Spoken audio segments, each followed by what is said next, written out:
Beleza, pessoal? Boa noite. Obrigado novamente por vocês estarem participando da nossa live aqui do Grupo Preto de Itu e agora da página também. A gente está fazendo um pouco diferente da última vez que a gente fez. A gente fez uma página para que esse conteúdo possa ser compartilhado também. A última live que a gente fez com o Sérgio de Souza, a gente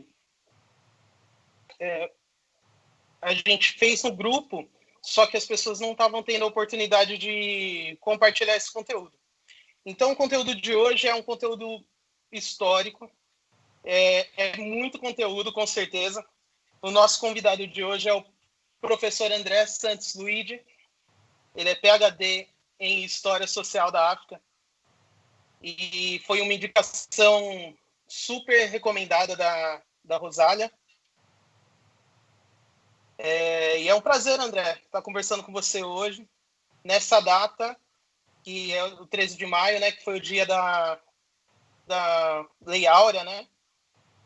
E você, como historiador, eu acredito que vai trazer um conteúdo muito rico, principalmente em relação ao preto ituano inserido nessa história toda, né? Então, vou deixar o espaço aqui para você se apresentar, para você falar sobre como você está envolvido com esse assunto e para as pessoas te conhecerem também antes da gente começar essa conversa. Tá me ouvindo bem aí? Estou te ouvindo. Você está me ouvindo bem? Ouço bem. Então, deixa eu falar só para o pessoal da live. Qualquer coisa, se vocês não estiverem ouvindo, se tiver algum problema técnico, vocês me avisem aqui pelo chat. Participem pelo chat também. E daí a gente vai corrigindo aqui. Beleza? Agora com a palavra, André, professor. Eu estou escutando você aqui com tipo um eco, assim. Eu não sei se para mim é normal isso, mas para mim tá fazendo um eco quando você fala. Eu entendo o que você fala, mas faz eco. Será que é alguma configuração minha? Eu não sei. Bom, mas eu não sei se me ouve bem. Eu tô te ouvindo bem. Então eu vou me apresentando aqui enquanto você vai mexendo aí, pode ser? Tá bom, pode ser. Bom, é prazer, pessoal. Tô aprendendo ainda a conviver com esse mundo aqui de falar virtualmente, né? Porque é estranho você imaginar que tem mais gente vendo você. Eu só tô vendo o Léo aí, né? Mas enfim, meu nome é André. Eu nasci aqui em Itu, né? Cresci aqui em Itu, estudei a vida inteira aqui no Regente Feijó, na escola aqui do centro da cidade. E quando eu estava no meu ensino médio, eu tive um professor de história, o professor João Alvino, deu aula há muito tempo aqui em Itu. E ele que começou a me aproximar para a história do negro em Itu, ainda no ensino médio. Ele é um professor excelente, né, um intelectual, que já naquela época ele me mostrou leituras assim que depois, com muito estudo na graduação, que eu fui entender o que era o debate que ele estava propondo para mim já no ensino médio lá atrás, né? E a história, Itu é uma cidade super tradicional, né? Uma cidade super elitista, enfim. Eu morava aqui no centro, estudava no Regente Feijó. Para mim, sempre foi aquela coisa, né? Não tem história do negro em Itu. O negro em Itu é um zero, é um nada, né? Não tem essa, tipo, não tem o que ser recuperado. E foi no ensino médio que ele começou a me despertar para entender um pouco isso. Me levava no Museu Republicano, me mostrava documentos, né, fonte de alforria de escravo, tal. E aí eu decidi fazer faculdade de História, né? Fui prestar vestibular, ingressei na faculdade de História, eu fiz minha faculdade de História na USP e tive bolsa aqui no Museu Republicano de Itu. Então, durante um ano e meio, eu estudava de segunda a quinta-feira lá em São Paulo. Na sexta-feira eu vinha e passava o dia inteiro trabalhando no museu e fazia atividade em casa para cumprir a carga horária. Tive uma orientadora excelente, a Anicleide Zecchini, que é arquivista do Museu Republicano até hoje. Excelente mesmo, uma referência nacional aí na área de arquivo. E com a Anicleide, ela me propôs um projeto de pesquisa para eu ter um dinheirinho, né, ter uma bolsa, uma ajuda de custo, que era sobre o patrimônio histórico e arquitetônico do centro da cidade, né? Mas conforme eu comecei a mexer nas fontes do século XVIII, finalzinho do século XVIII, começou a me chamar a atenção a quantidade de libertas e de escravas que tinham casa no centro da cidade de Itu. Me chamou bastante atenção, assim, eu analisava bastante contrato de compra e venda, e foi um número assim que primeiro que eu esperava não encontrar. Quando eu encontrei a primeira, eu tomei um susto, aí depois eu fui encontrando várias. E aí eu fui abandonando a pesquisa de patrimônio histórico e fui entrando mais nessa pesquisa da questão da população negra em Itu no século XVIII e século XIX. A historiografia que tem sobre Itu ainda é uma historiografia um pouco... Como é que eu posso dizer?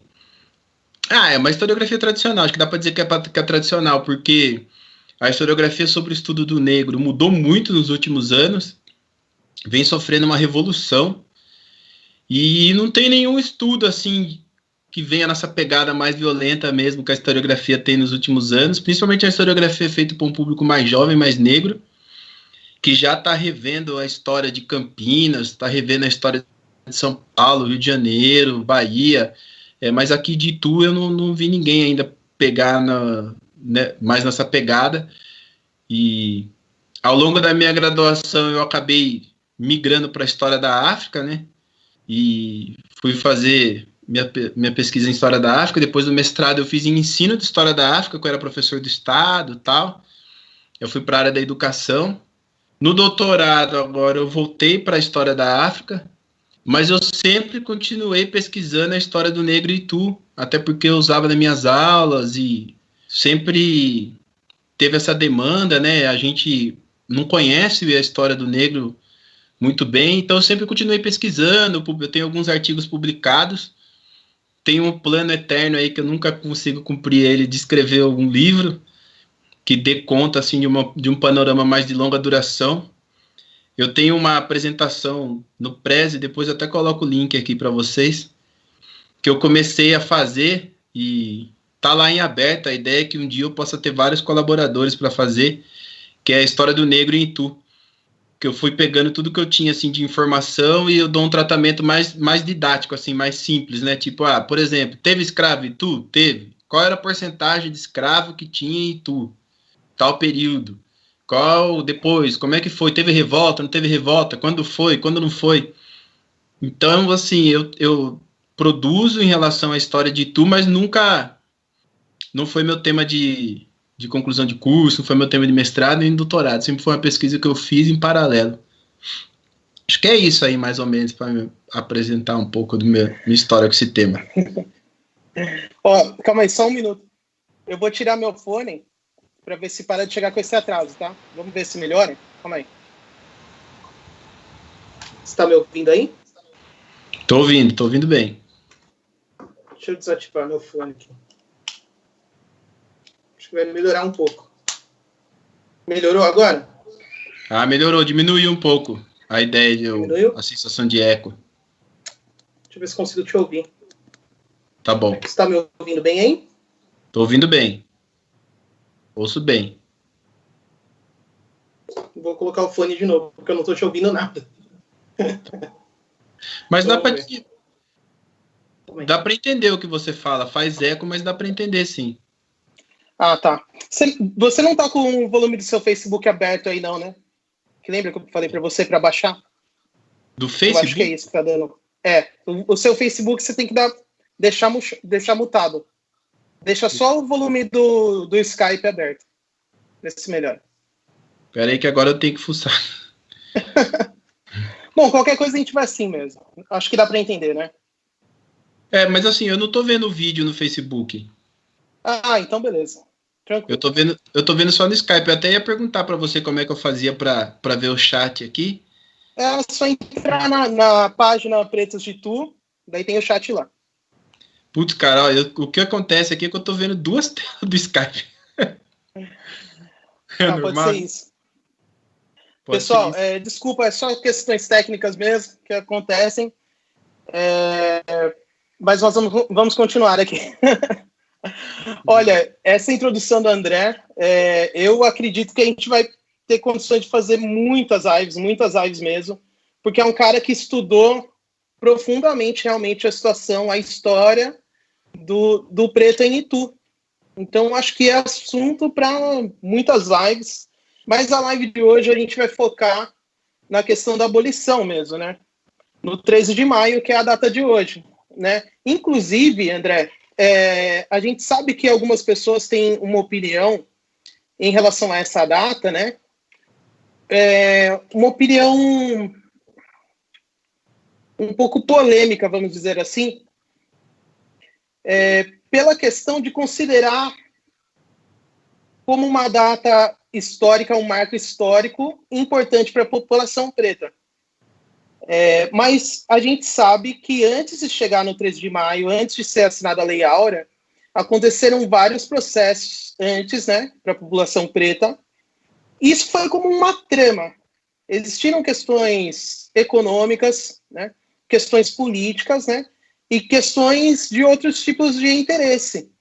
Nos seus estudos, o que você pode trazer para a gente?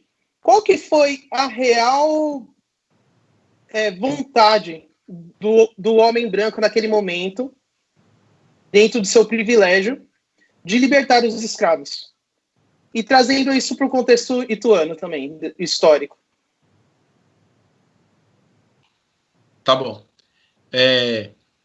Bom, vou descambar a falar aqui, você me interrompe aí, tá? Manda bala. Porque é muita coisa. Primeiro, é muita coisa porque, assim, existe o processo histórico em si, né? Existe a memória que foi construída em cima disso. Foi construído um discurso muito forte em cima da abolição.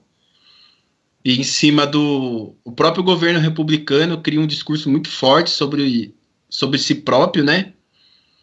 E depois o Vargas vai reelaborar esse discurso.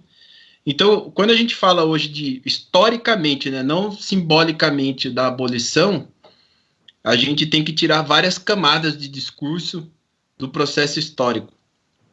E até para a historiografia isso é uma coisa meio recente, porque a historiografia até mais ou menos 20 anos atrás, ela olhava para a abolição como, assim, é uma leitura revolucionária a gente mostrar que a população negra lutou para que a abolição acontecesse. E a historiografia mais recente, na verdade, vem mostrando que a abolição em si fazia parte de um projeto mais amplo de tentativa de desenvolver o Brasil, e um dos pressupostos de desenvolvimento na época, desenvolvimento industrial, desenvolvimento civilizacional, era você não ter negro. Então era um problema da época de gestão, era uma questão do Ministério da Economia da época. Como é que a gente vai fazer para ser uma potência se a gente tem negro? Não tem como, a gente precisa se livrar dessa população negra. E na época, nos discursos científicos da época, o Brasil era visto como um país assim muito estranho, porque além de ter negro, como havia, por exemplo, nos Estados Unidos, no Brasil havia um processo de miscigenação que deixava as autoridades horrorizadas. Então, a abolição, ela tem várias camadas de discurso em cima dela, porque a gente tem que chegar lá na última camada, que é não perceber a abolição como sinônimo de algo bom. A abolição não significou a libertação dos negros. A abolição era um processo mais amplo de um problema chamado população negra. De um problema que era a população negra. E é difícil a gente... Isso é um mundo assim que a historiografia hoje está começando a trazer à tona, mas a gente começa a perceber, por exemplo, que o impacto que o pós-abolição trouxe para a população negra é até mais devastador do que os 300 anos de escravidão anterior. Porque, por exemplo, tem estudos, e Itu, por exemplo, é uma cidade que viveu isso. A historiografia mais tradicional dizia assim: a República trouxe imigrante europeu para cá, e esses imigrantes foram trabalhar nas indústrias, porque o Brasil estava precisando de industrialização e precisava de mão de obra especializada. O que a historiografia está mostrando? Que já havia um começo de trabalho industrial nas cidades do começo do final do século XIX, e que a população negra atuava amplamente nesses trabalhos, né? Tinha muito negro marceneiro, muito negro metalúrgico, muito negro que seria o serralheiro de hoje em dia, né? Naquela época não era isso, mas que trabalhava com metal. Muito a população de trabalho urbano negra plenamente instalada, lógico, explorado, muitos deles escravos e trabalhando o que a gente chama de trabalhando na jornal, né? Eles pagavam um aluguel para o senhor pela própria liberdade, faziam um acordo com o senhor, falava, quanto que você quer para me deixar trabalhar do que eu quero por mês? Aí o senhor falava, um valor X. Aí o cara trabalhava, sei lá, o cara era sapateiro, trabalhava com aquilo e juntava uma grana e dava para o senhor no final do mês, o que ele conseguia levantar a mais era dele. Então, esse processo estava dado aqui no Brasil. E quando vêm os imigrantes que vieram para cá, principalmente os imigrantes italianos, para Itu especificamente, os imigrantes italianos que vêm para Itu, eles vêm da região do sul da Itália, que é uma região totalmente agrária. Não tem eletricidade lá, não tem nada. Então esses caras vêm para cá, eles não têm noção do que é vida em cidade, do que é indústria, não tem noção disso. E vai se expulsar essa população negra do espaço urbano, população negra que já tinha essa competência para trabalhar como operário, para colocar os imigrantes no lugar que não tinham noção do que era isso, não tinham noção do que iam fazer, por uma questão de princípio da época ideológico de que a população negra era uma população degenerada, era uma população, né, a teoria eugenista da época fazia uma hierarquia das raças, né? Eles diziam que o homem nórdico europeu era a versão do ser humano mais avançada e a população preta, negra, não tinha terminado de evoluir do macaco, né? Então era um bicho meio que não tinha condições humanas plenas. Tanto é que um dos maiores debates quando se forma o Estado republicano é se o negro pode responder por um crime. Porque ele fala, como é que você acusa um cachorro? O cachorro não tem capacidade intelectual de responder um crime. Que é o Tratado sobre Responsabilidade Penal dos Negros, Nina Rodrigues. E ele vai medir os cérebros, tá? Vai chegar à conclusão. Ele fala, não, esses caras não têm. Como é que você lida com o negro? Você pune ele, você bate nele, você impede que ele cometa crime, mas ele não tem como entender ética e moral para poder se defender, para poder... Então, eu estou falando isso para a gente ter uma noção do que representava a abolição no período. A abolição não era, vamos dar liberdade para a população negra porque o trabalho escravo... Em nenhum momento se tratou disso. Nenhum momento se tratou disso.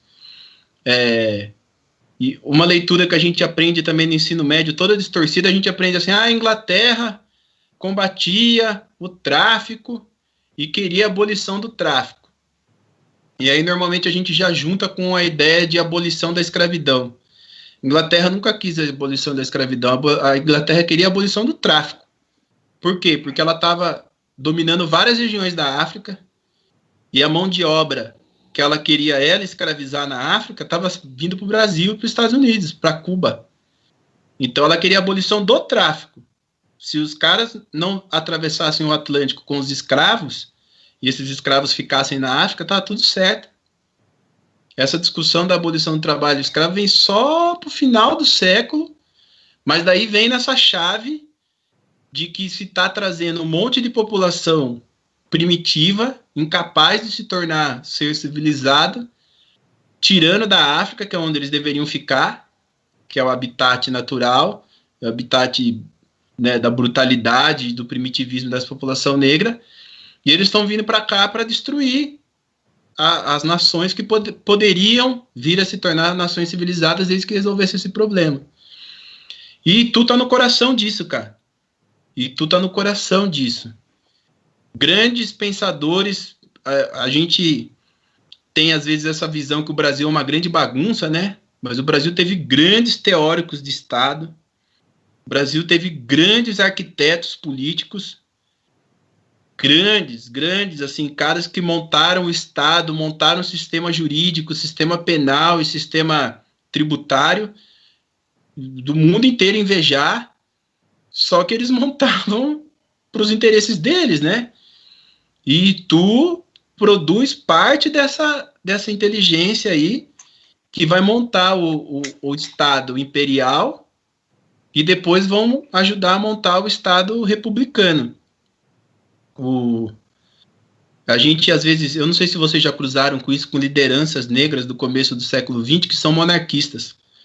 A gente vê, às vezes, assim, putz, como é que pode? O cara da Frente Negra Brasileira é monarquista, tal, em plena república. É lógico, porque na república era muito pior para a população negra. A liberdade, junto com o projeto de eugenia, de higienismo, a primeira república vai criar a polícia militar. A polícia militar vai ser criada para controlar a população negra.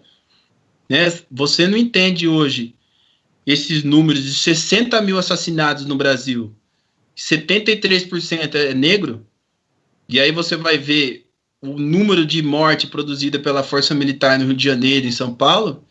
Você não entende isso se você não entendeu o que foi a abolição. A abolição foi quando essa população negra foi impedida de ocupar as cidades, tinham que ficar na margem, né, da cidade, porque a população negra, a maior parte dela já estava instalada na cidade, não pode ficar na cidade. Itu tem vários códigos municipais de Itu que diz isso, a população negra não pode ficar na cidade. Então eles achavam que essa população vai sair da cidade, sem infraestrutura da cidade, eles vão morrer, vão morar nas margens, e daqui a 50, 60, 70 anos, essa população negra não vai existir mais. E é onde surgem as periferias, né? As periferias no Brasil é projeto de Estado, né? O Estado brasileiro investiu dinheiro público para criar a periferia. Então, quando essa historiografia traz de novo à tona esse projeto, você vê que, na verdade, eles montaram uma sociedade que é a sociedade que a gente vive até hoje. Essa sociedade com a polícia, com uma marca de extermínio e racista, uma parte significativa da população que não consegue exercer direitos civis, porque eles não queriam que essa população tivesse direito civil. Essa população que não tem acesso a serviços, não tem acesso à educação, não tem acesso à saúde, porque o Estado republicano brasileiro foi montado para funcionar assim. Para quem ele foi montado para atender, ele atende. Atende bem, mal, mas atende. A polícia, a gente está vendo agora essas manifestações aí, né, dos apoiadores do presidente, você vê que a polícia respeita os caras, não, calma, veja bem, eles têm direito de se manifestar e tal. Porque é uma instituição criada historicamente para isso. Só que é uma história que ficou escondida, né? Aqui eu tenho achado fontes assim que, quando eu mostro para os colegas pesquisadores, você fala, caramba, meu, que coisa inimaginável, que é uma história que ficou escondida, que foi distorcida, e que a gente que gosta de história, que pesquisa história, que tem esse compromisso, não for lá cavocar, tirar esses documentos e reescrever essa história, a gente não tem nenhum argumento histórico para poder questionar essa sociedade que está aí até hoje, que foi montada para funcionar assim, né? Então, quando a gente fala, essa acho que é a primeira questão, né? Quando a gente fala de abolição, a gente tem que fazer todo esse trabalho de tirar esse signo positivo da ideia de abolição, né? Teve abolição, às vezes a gente vê assim, teve abolição, mas não deram direitos para os negros, teve abolição, mas ninguém pensou. Eu falo, putz, do ponto de vista histórico, como assim direito? Era abolição para esses caras sumir. Some daqui e desapareçam. Não estava na agenda, né? A abolição era parte de um processo, de uma agenda mais ampla de extermínio da população negra mesmo, né? E tu tá na ponta desse processo. Não é à toa que a Convenção Republicana acontece aqui. A Convenção Republicana acontece aqui não é porque tu é progressista. A Convenção Republicana acontece aqui porque está juntando o que tem de pior e mais conservador aí, em termos de Brasil. E Itu era um dos apoios conservadores da monarquia e vai se tornar um dos pontos de apoio conservadores do governo republicano. E tu vai ter uma atuação política a nível nacional importante até a ditadura militar, né? Que daí dos anos 70 para frente, e tu cai nessa insignificância que a gente virou hoje em dia, né, politicamente. Mas Itu é uma cidade muito louca. A gente que é negro em Itu, não é fácil ser negro em Itu. Porque Nunca a gente foi, vive né, um na vazio. verdade.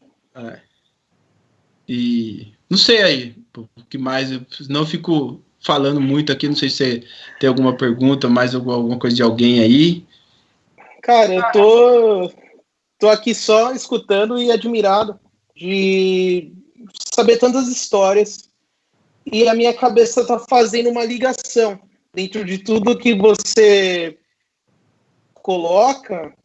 E assim, pessoal, eu estou sentindo isso durante a conversa aqui com o André, porque eu fico pensando assim, existem pessoas que ficam à vontade em deixar essa história leve, em dizer que não existiu o movimento escravista, que não existiram escravos.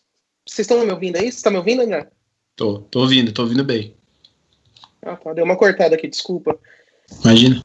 Inclusive, como você disse, pessoas pretas tentando romantizar essa história toda e às vezes concordando com uma conversa que é da cultura branca, como você mesmo colocou. Historicamente, eles já vêm com esses conchavos, com essas ideias de trama em relação à população negra, isso desde antes, e em todos os processos históricos, eles sempre armam para que a população preta fique realmente marginalizada. E isso a gente vê nos dias de hoje. Eu acho que não precisa falar muitos detalhes. Você que é preto sabe o que acontece no seu dia a dia, que você percebe que é algo pensado. Eles têm estratégias para nos colocar para trás e para nos atrapalhar para que a gente não possa ter essa ascensão social. E aqui em Itu, André, eu percebo que a gente tem uma cultura de pessoas pretas que conseguem ascender socialmente e que elas, eu não sei se é por falta de vontade mesmo, por puro comodismo, não procuram se apoiar nessas histórias que você vem falando e que a gente vê hoje. Hoje a gente tem esse conteúdo na internet, enfim. E as pessoas se sentem à vontade de colocar isso de uma forma leve e dizer que isso não incomoda a vida delas.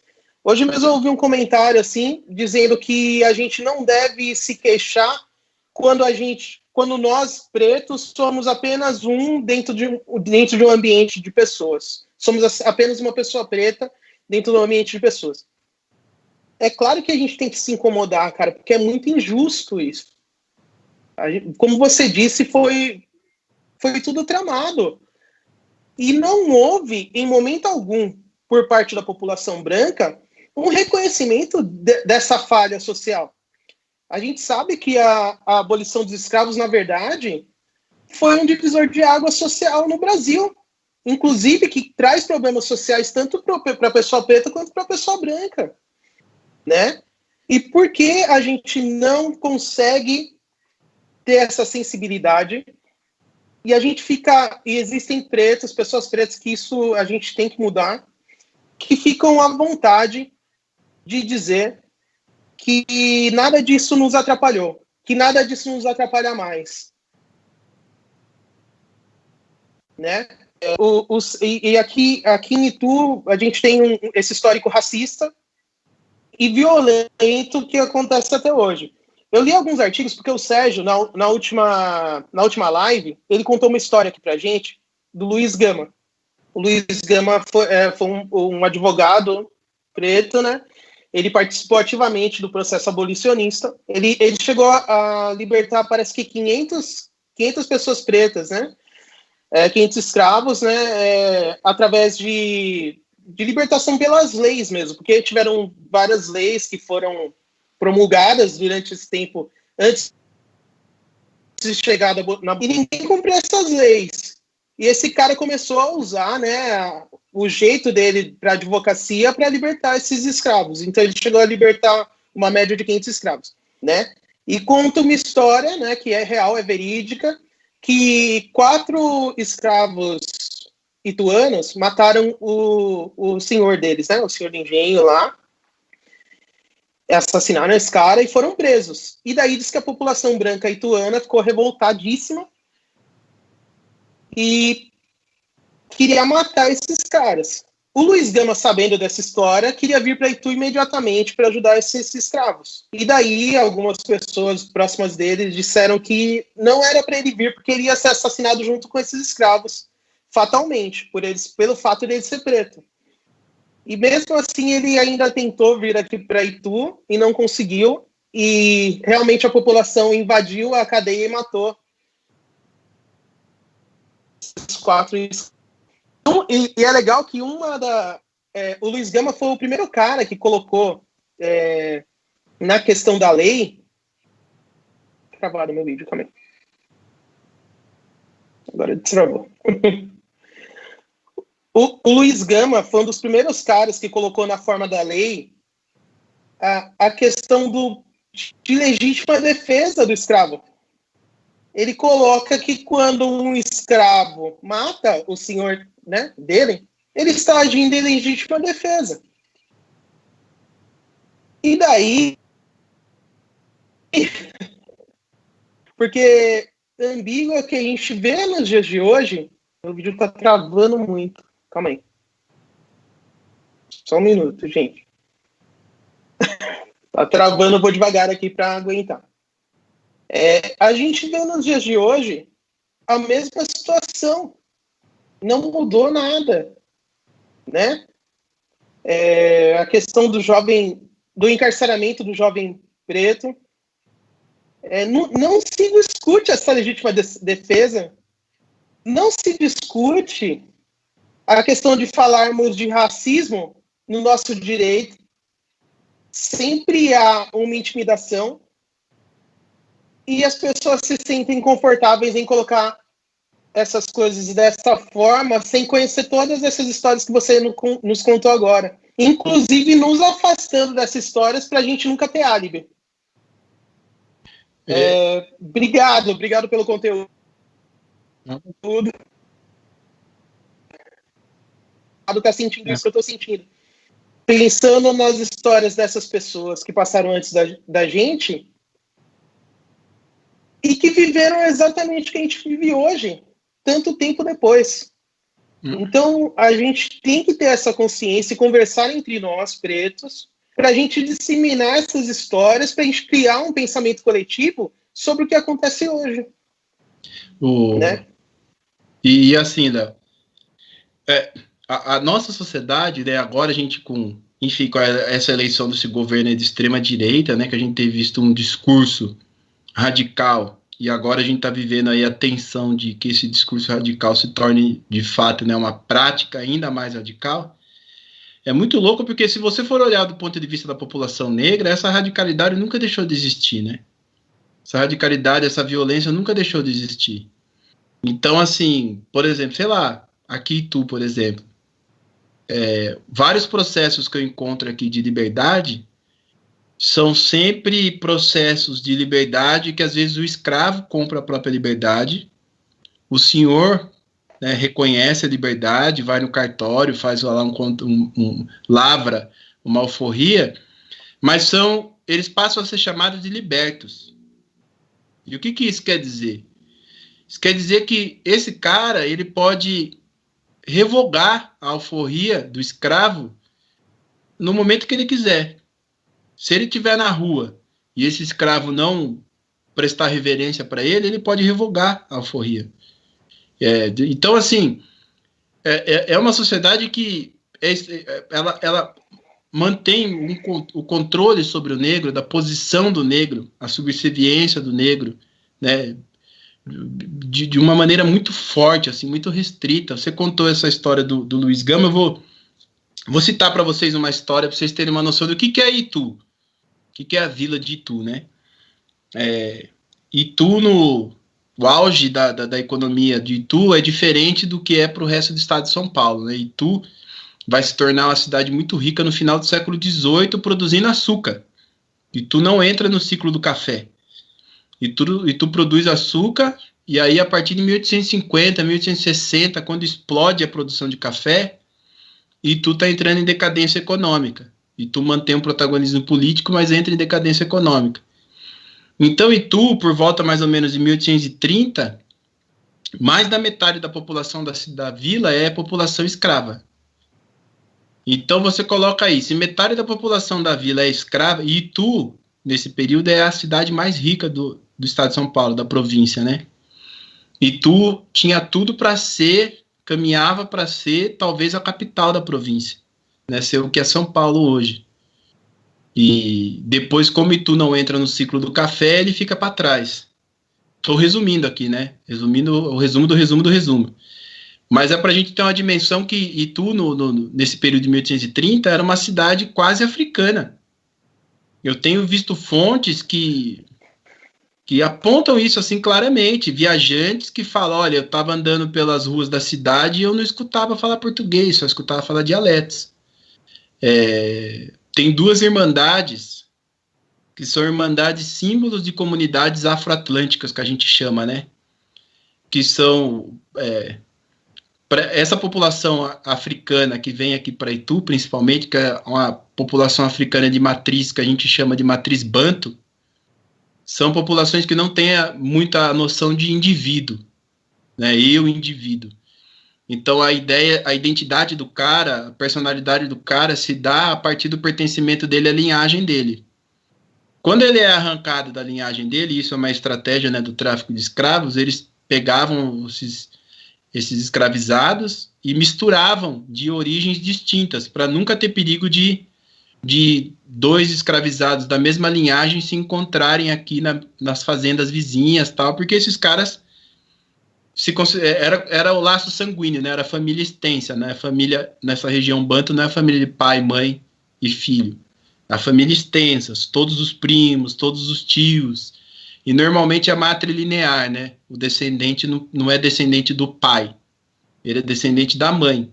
Então, o filho, ele vai para a família da mãe, ele não vai para a família do pai. Quem cumpre a função de pai, ensina a caçar, ensina os ritos de masculinidade, é o tio, é o irmão da mãe.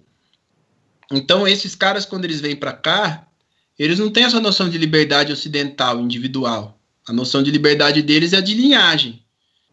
Então, o que eles fazem? Eles querem reconstruir a linhagem deles. E onde que eles vão reconstruir as linhagens deles?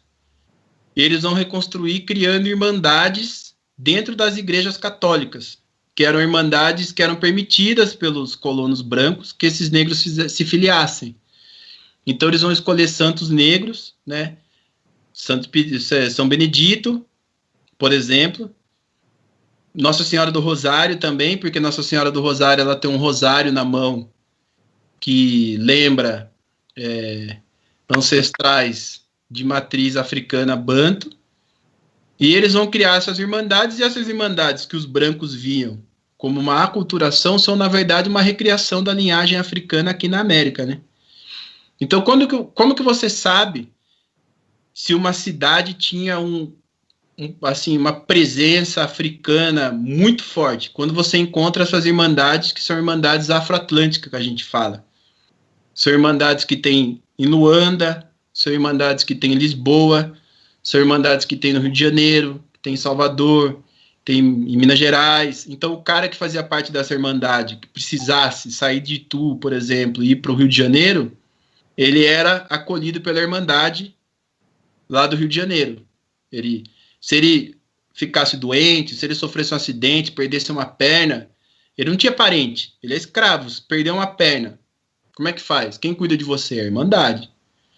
Então, essa irmandade era uma rede de apoio, era a primeira coisa que esses caras se preocupavam quando chegassem aqui. De certa forma, era uma forma de construir a liberdade precária deles. E dois grandes símbolos dessas irmandades é a Irmandade do Rosário e a Irmandade de São Benedito. E tu teve as duas irmandades. As duas irmandades comprou terra e construíram igreja no centro da cidade. Só que a gente perdeu, né, essa memória. Eu encontrei o contrato de compra e venda da igreja da Irmandade do Rosário, que quem está vendendo, a mesa de deputados que está vendendo, são só escravos. Está escrito o nome dos escravos. E o líder da Irmandade, ele é chamado Rei do Congo. Ele era eleito entre os deputados e ele tinha a função de se responsabilizar moralmente pelo comportamento de todos aqueles negros que faziam parte da Irmandade do Rosário. Isso é 1840, mais ou menos, aqui na cidade de Itu. Então, Itu é uma cidade negra, afro-atlântica no século XIX. Totalmente negra. População negra enorme em Itu. Só que Itu vai ficar em decadência, vai perder essa população escrava, que vai ser reescravizada ou ainda como escravos vendidos para Campinas, Itapetininga, Ribeirão Preto, cidades que vão entrar na produção do café. E Itu consegue manter poucos escravos que eles traziam do Nordeste. Lá a indústria açucareira entra em decadência. A indústria açucareira aqui Itu também está em decadência, mas consegue trazer esses escravos, que é o chamado tráfico interno. Só que esses escravos que vêm do Nordeste para cá, eles trabalhavam no açúcar. E a lavoura de açúcar tem algumas características, né? Entre safra, fronteira aberta, que a gente chama, porque cana você planta quase que em todo tipo de terra, então o senhor não controlava muito a terra, o escravo conseguia fazer sua própria roça. Aí ele usava essa roça para se alimentar e vender alguma coisa, uma verdura na feira. Quando ele vem para cá, para o Sudeste, que a terra é diferente e ele vai começar produzindo café, ele não tem, porque aqui é a tal da terra vermelha, né, terra roxa, que a gente fala, né, que os italianos falam terra roxa. Não tem como fazer roça. A escravidão na indústria do café é uma escravidão que não tem entre safra. No açúcar tinha vários níveis de trabalho. Plantar cana, ferver a garapa, trabalhar com a produção do pão de açúcar, tinha vários níveis. O café não. O café é plantar, colher e torrar. Trabalho pesado, não tinha hierarquia de trabalho. Então o cara que era marceneiro, o cara que era o cara que cozinhava a garapa no Nordeste, ele vem para cá e ele vai plantar café e colher café. Então o que acontece? Essa população começa a fazer muita revolta aqui. Que no Nordeste eles conseguiam, de certa forma, negociar uma acomodação, uma sobrevivência. Constituíam família, tinha uma roça, tinha entre safra, o cara que era marceneiro ia trabalhar como marceneiro, escravo, explorado, violento, mas ele tinha uma margem de negociação que aqui no Sudeste ele não vai ter. Então, a partir de 1850, começa a ter muita revolta escrava aqui no Nordeste, no Sudeste, dos escravos que vinham do Nordeste e desses escravos que vinham da África, que nem português eles não aprendiam a falar, porque o tráfico explode, esses caras vêm para cá e não conseguem nem falar português. Então a elite branca vai entrar em pânico, e quando a elite branca entra em pânico, como diz o Gog, eles calçam as botas, né? Eles põem os coturnos de novo. E vai desencadear um clima de tensão absurdo. E um dos eventos que marca esse período acontece aqui em Itu, que tem a ver com esse evento que você citou, que é o crime do Preto Nazário. O Preto Nazário, 1881, ele era marceneiro, né? Ele é comprado no Nordeste para vir ser escravo aqui. E um belo dia o Preto Nazário desenvolve um plano que era um plano comum entre alguns desses escravos que falavam português, que eram do Nordeste, que vieram para cá, que conheciam o sistema brasileiro. Eles matavam o feitor, juntavam 10 escravos, todo mundo ia lá e dava uma machadada no feitor. Aí quando instaurava o inquérito, quem matou? Todo mundo matou. E aí vai fazer o quê? Vai prender a escravaria inteira? Não dá. Então eles tinham que escolher um para chicotear e tocava a vida. Ou então eles matavam o feitor, matavam o senhor e se entregavam. Porque a pena máxima que tinha era a pena de morte. Que aqui tu tinha uma forca lá perto de onde é o quartel que matou muito escravo rebelde, escravo que fugia. Esse preto Nazário, ele mata o senhor dele, mata as filhas do senhor, mata a mãe do senhor, mata todo mundo, mata 5 pessoas. E se entrega. Por quê? Porque ele faz o seguinte cálculo: bom, eu sou marceneiro. O Estado não vai me matar. Ele vai me colocar para trabalhar no Estado. Ele vai me colocar para trabalhar do quê? De marceneiro. Eu vou construir ponte. Ele se entrega. Lógico, aqui eu estou conjecturando, né? Mas era uma estratégia comum. A gente está conjecturando porque não teve processo do preto Nazário. Porque o preto Nazário faz isso vai comover a população cristã e dos bons costumes ituano. A população ituana, em 1881, invade a cadeia, lincha o preto Nazário na Praça da Matriz, separa as partes do seu corpo e arrasta as partes do corpo dele pela Praça do Carmo, pela Rua Floriano, por todo o centro da cidade, mostrando para a população negra quais eram os termos colocados naquela sociedade. Esse crime do preto Nazário foi notícia em São Paulo, foi debate de várias semanas, né, na Assembleia Legislativa, e estava num contexto em que se obrigou a fazer um registro de todo escravo que vinha do Nordeste para cá, porque eles já achavam que o africano era o terror, né? Eles tinham pânico de ver o cara falando Yorubá, falando banto aqui, e aí eles criam também essa visão do negro nordestino, que é um negro bruto, um negro violento, um negro que te engana, que não fala nada naquele momento, mas depois de noite ele vem, tenta te assaltar, ele vai te dar uma facada. Então, esse discurso de vigilância e de medo constante, que é esse clima que vai desembocar na abolição. Não é um clima de humanitarismo. É esse clima de insustentabilidade de controle da população negra, de violência absoluta, violência cotidiana, violência marcando todas as esferas da sociedade, todos os momentos, sempre aquela sensação de homicídio no ar, sempre aquela sensação de morte no ar, que vai desencadear o processo de abolição. E a elite só aceita a abolição, vou falar isso, eu paro de falar, a elite só aceita a abolição porque o custo do escravo era o tráfico, era a vinda dele da África para cá. Porque depois que o escravo está aqui, ele não dá custo para o senhor. Qual é o custo de um escravo para o senhor? Ele produz a própria comida. Então o custo era trazer. E aí o que o governo republicano vai acertar com as elites cafeiras? Que ele vai trazer os trabalhadores espanhóis, italianos, enfim, para cá, mas quem vai pagar a vinda é o governo. Então, a pessoa, não teve indenização. Teve indenização, sim, para os senhores de escravos, teve indenização. Eles libertaram os negros, e em troca disso, o Estado criou lá a hospedaria do imigrante em São Paulo, ficava o imigrante lá, o senhor ia lá com a carruagem dele, escolhia qual imigrante ele queria e trazia.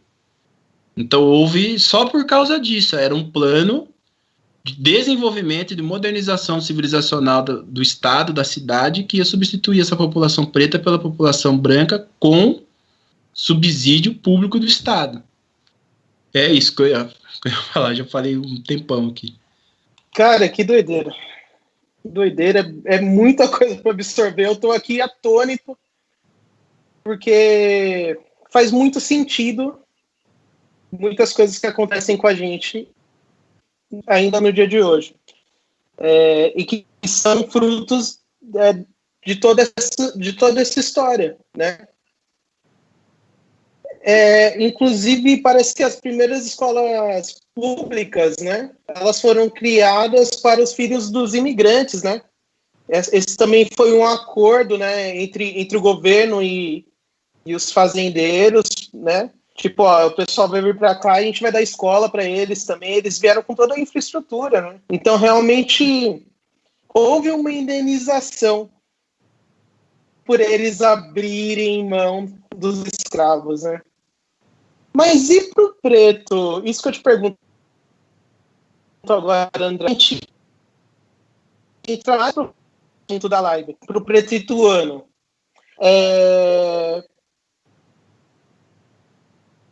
Como pós-abolição? Porque eu acho que essa é a real discussão que deve haver claro que as histórias são importantes para a gente entender todo um contexto, como que isso se deu e se desenvolveu. Mas para os dias de hoje, nós somos o povo pós-escravizado. O povo que resistiu, que sobreviveu, os nossos tataravós, né? E a gente está aqui até hoje. Esse pessoal está aqui até hoje. Eu sempre gosto de falar do ônus da escravidão para a população preta. Por mais que esse é um assunto polêmico entre pretos mesmo, mas entre preto e branco é ainda mais discutível ainda. E eu já cheguei no ponto que nem vale a discussão com a pessoa branca em relação a isso, porque elas não conseguem entender qual foi o erro que aconteceu lá atrás e que a gente paga por isso, né? Foi tudo acobertado e a gente continua sofrendo o ônus disso tudo. Mas pro preto ituano, o pós-abolição, o 14 de maio, né, que a gente ouve isso, né, no meio dos influencers pretos e dos estudiosos pretos, que o dia 14 de maio é o dia que nunca acabou, né? A gente vive esse dia até hoje. Como que se deu esse pós-abolição, após a abolição, como que foi esse desenvolvimento histórico e social do preto? Você já falou muito sobre a questão da imigração europeia para cá e como isso se deu também, né? Qual foi o verdadeiro intuito de toda essa manobra do homem branco? Mas eu gostaria que você falasse sobre esse pós-escravidão e fazer um paralelo para a gente chegar no dia de hoje. Como que o preto ituano está desenvolvido socialmente e como comunidade, e como ele está lidando com todo esse ônus, toda essa história que você contou para a gente até agora? Bom, então, primeiro que assim, logo no pós-abolição, eu desconheço estudos que tratem a história de Itu no pós-abolição. Então, não tem assim, a gente não tem base bibliográfica para analisar. O que eu posso dizer é tudo assim, do ponto de vista especulativo, né? Pelo que eu tenho, que eu conheço de estudos, até 1880, 1870, é que havia uma população negra significativa residindo no espaço urbano da cidade. E que essa população negra desaparece. Porque onde está a população negra de Itu, né? A população negra desaparece. Então tem um processo histórico. Eu sempre conto assim um pouco da história da minha família, né? O meu pai é branco, descendente de italiano. Minha mãe é negra. Minha mãe veio migrante para São Paulo nos anos 70, do Nordeste. Mãe dela indígena, o pai negro. E o meu pai é neto de imigrantes italianos. E eu moro no centro da cidade. No centro mesmo. Quem é de Itu conhece o Bar do Farias aqui, né? O Bar do Farias na Praça do Carmo é o fundo da minha casa. E meu pai é classe média baixa, né? Meu pai é de família pobre, apesar de imigrante, né? Família pobre. Mas a casa dele é própria. E eu lembro assim que quando eu comecei a estudar, eu falei, pai, como é que você conseguiu comprar uma casa aqui no centro? Ele falou, não, a casa aqui eu uso capião. Eu falei, mas cara, como é que eu uso capião, mano? Se desde o século XVIII essa área aqui é urbanizada. Não tinha dono aqui, não tinha ninguém morando aqui? Como assim, meu? E ele fala, não sei. Minha família meio que ganhou o terreno aqui. Então, assim, não tenho prova histórica disso. Mas, muito provavelmente, houve um movimento de expulsar a população negra do centro da cidade e instalar a população branca italiana, né? E meu pai cresceu amigo do pessoal da Fundição Gasola, amigo do pessoal da Skincariol, cresceram com ele, moravam no centro da cidade. Enfim, meu pai tem quase 90 anos, né? Nos anos 30, tal. A elite, parte da elite toda, Gandini, eles conhecem esse pessoal. Então, assim, esse pessoal, eles tiveram um privilégio mínimo de não ter o Estado tentando eliminar eles. Esse privilégio mínimo, ao longo de 5, 6 gerações, num país cuja economia é uma economia sem margem de crescimento, o Brasil não tem margem de crescimento. Um mínimo de privilégio se torna o máximo de destruição daquele que não está tendo aquele privilégio. Então, a gente tem que fazer a leitura meio que por essa chave, né? Hoje, o pessoal que trabalha com racismo, eles não usam mais tanto essa leitura, até por uma questão estratégica, do racismo como um processo que cria discriminação, mas falam do racismo como um processo que cria privilégio. Porque a grande característica do racismo brasileiro, o professor Kabengele Munanga fala isso, né? Kabengele Munanga é um professor, ele é do Congo, fez toda a pós-graduação dele na França e veio ser professor de antropologia na USP.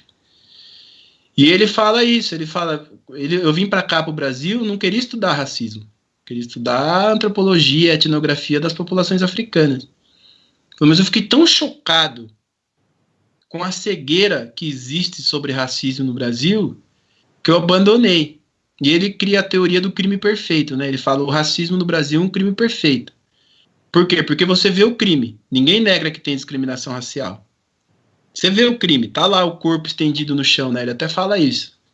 Ninguém hoje em sã consciência, até quando eu tenho uma oficina que eu faço de formação de professores, que chama o crime perfeito. Eu sempre faço a mesma pegadinha que o Kabengele faz. Fala assim, quem aqui nessa sala acha que existe racismo no Brasil? 100% das pessoas. Eu nunca peguei uma sala assim que alguém fala assim, não tem racismo. Todo mundo fala, não, tem racismo. Aí eu falo, quem aqui pratica racismo, discriminação racial? Ninguém. É o que o Kabengele fala. No Brasil tem racismo, mas não tem racista. Ninguém é racista. Ele fala, se ninguém é racista, como é que tem racismo? Tá no ar o racismo? E aí ele fala que é a nossa... Por isso que ele fala que é um crime perfeito, que tem o crime, mas não tem o criminoso. Aí você chega à conclusão que o culpado pelo crime é a própria vítima. Então, não tem negro médico. É indiscutível isso. Não tem negro que se forma médico no Brasil. Mas e quem que é a culpa? Eu não sei. Então, se ninguém é culpado, quem é o culpado? É o próprio negro, que não quis se virar médico, sei lá por quê. Então, ele diz isso, que por que não se aponta o culpado? Por que não se aponta o criminoso? Porque daí você vai ter que apontar o dedo para aquele cara que está sentado do seu lado. E para esse cara que está sentado do seu lado, e não é negro, ele também se fode. Ele também quebra a cara. Mas ele quebra a cara menos porque ele não é negro. E aí é difícil para ele escutar que, mesmo quebrando a cara, ele é privilegiado em relação a você. Então se cria um tabu para não se falar de racismo. Por exemplo, as cotas. Você vai pegar aluno de escola pública. Aluno de escola pública no Brasil é privilegiado? Não é. O ensino público no Brasil é um lixo. Mas daí você fala para o aluno branco de escola pública que se ele tirar um ponto a mais do que o colega dele, que está na mesma sala que ele pode perder a vaga para o colega dele, porque o colega dele é negro e ele é branco, ele vai falar, porra, que merda é essa? Por quê? Porque ele não enxerga os pequenos privilégios que vão constituindo a trajetória dele. E que faz com que a gente chegue nessas condições, como você falou, de você estar em um ambiente que não tem negro, ambiente privilegiado que não tem negro. Porque as pessoas não enxergam os pequenos privilégios que vão acompanhando a trajetória de uma pessoa branca, que ele não enxerga como privilégio, por exemplo, que é ser tratado como um ser humano normal. Isso é um privilégio, né, aqui na nossa sociedade. Você estudar numa escola e os professores não terem medo de você. Você, que nem eu, por exemplo, eu tenho 1,90 m, peso 115 kg. Toda sala de aula que eu entro para dar aula, o pessoal sempre acha que eu vou arrancar a cabeça deles. Mano.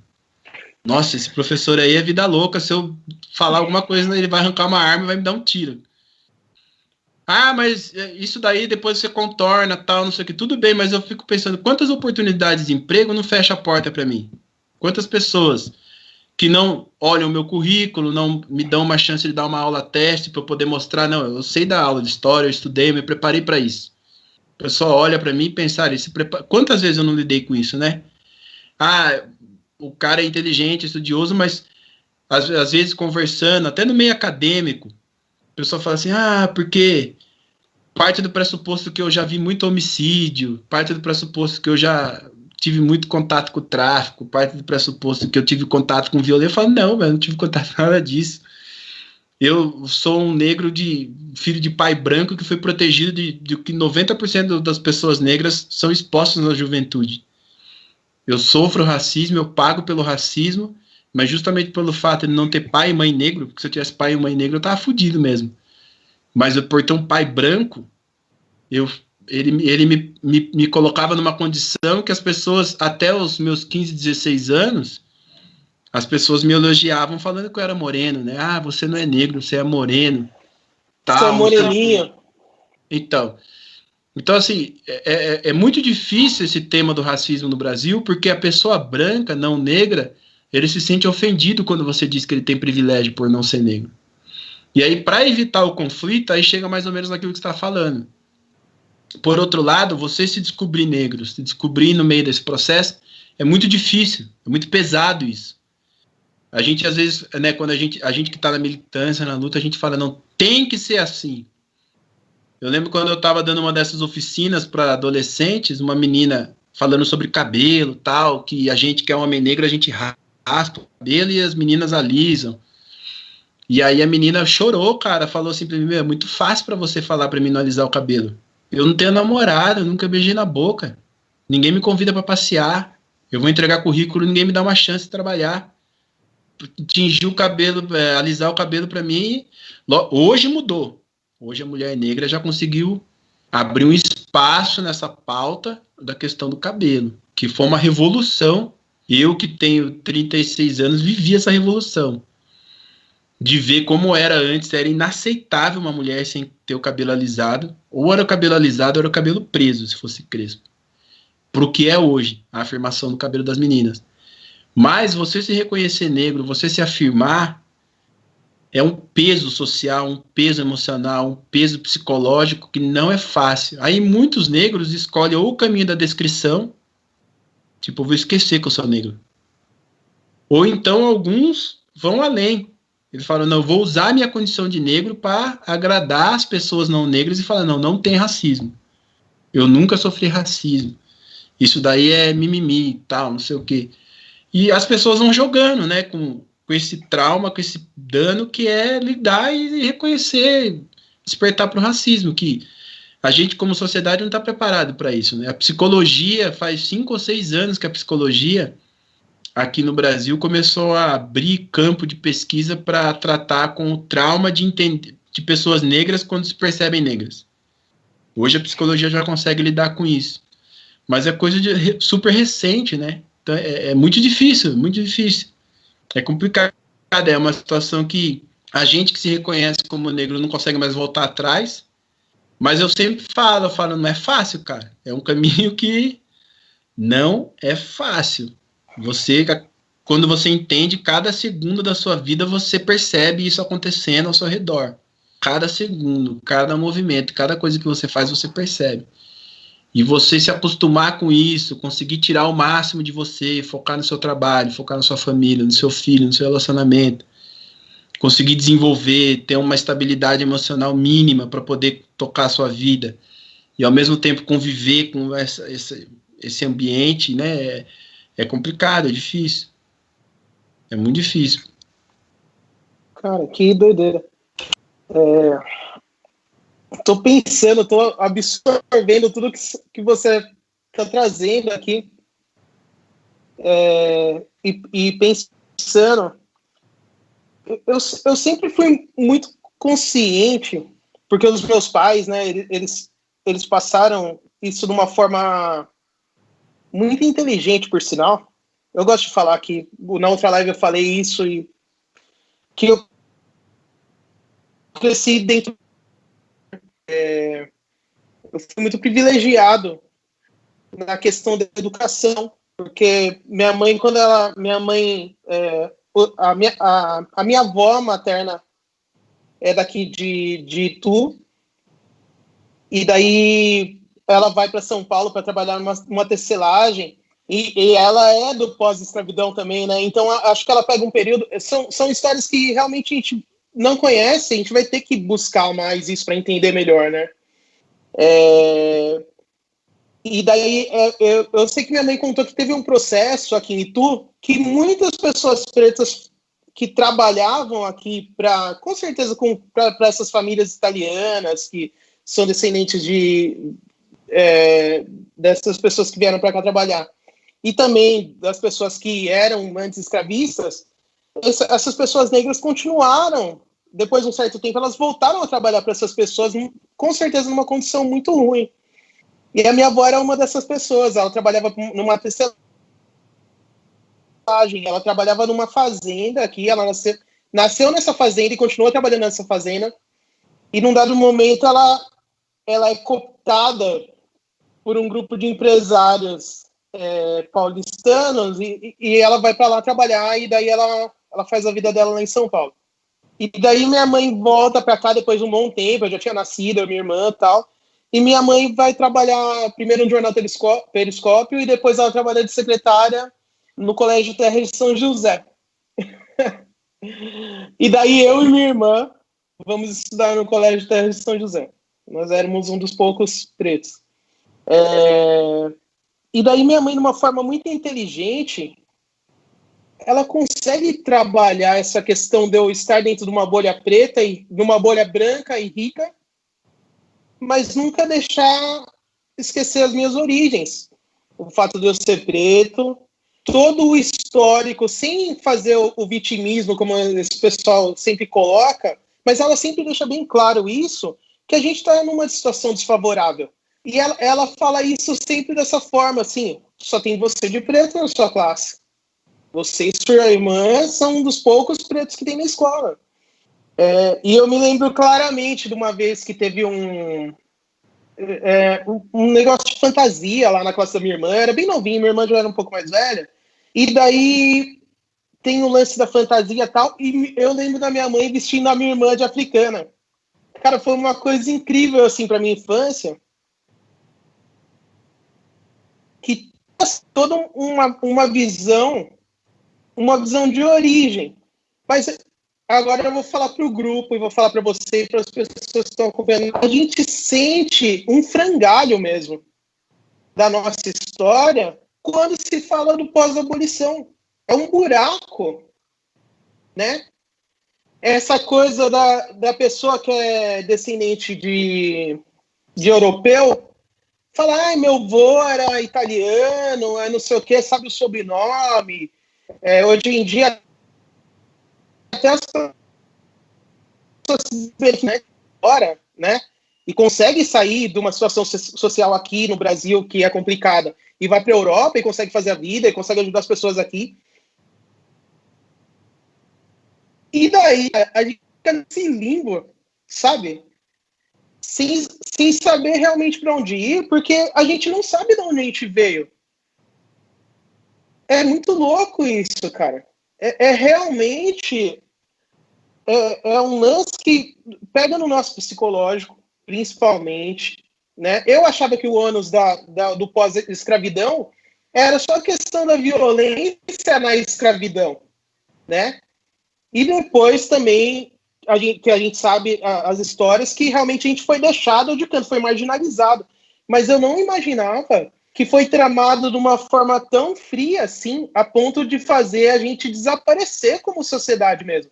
Quando você pega e fala que mais de metade da população ituana era preta, e muitos de nós estávamos aqui dentro não da área rural, né? Dentro da cidade, e de repente, de uma hora para outra, a gente some nesse pós-abolição e não tem histórias. Tem as histórias, né? Que nem você falou, por exemplo, do seu pai lá, que isso aqui foi arrendado, tal. Essas histórias a gente conhece muito bem, né? A gente conhece essas histórias dos aglomerados, né? De terrenos, de casas. Aqui a gente sabe muito bem na mão de quem que tá tudo isso, né? Eu não preciso nem entrar em detalhes aqui. Se você é ituano, você sabe na mão de quem tá, né? Provavelmente você mora no imóvel alugado de uma dessas pessoas.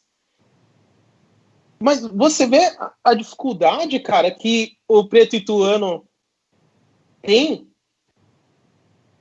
E eu acho que a pior maldade mesmo que foi cometida, e que as pessoas têm que ter essa consciência, e que a gente tem que se unir para superar isso juntos, porque você é um cara que está aí lutando, né, sozinho, na questão histórica, buscando essas coisas. E tá há muito tempo atrás disso, não consegue. Imagina nós que somos leigos, se a gente começar a ir um para lá, outro para cá, outro tentar buscar, não, vou fazer a minha vida, vou fazer minha faculdade, vou ascender socialmente e vou esquecer. Que nem você falou que muitas pessoas optam por isso. A gente precisa ter uma unidade para superar isso, cara. Porque, de verdade, se a gente pensar no lado psicológico e a gente for sozinho, é praticamente insuperável, cara. Você pode ascender socialmente, você pode conseguir estar ali no meio de pessoas brancas, pessoas ricas, como eu tive isso na minha infância, e acredito que muitos pretos hoje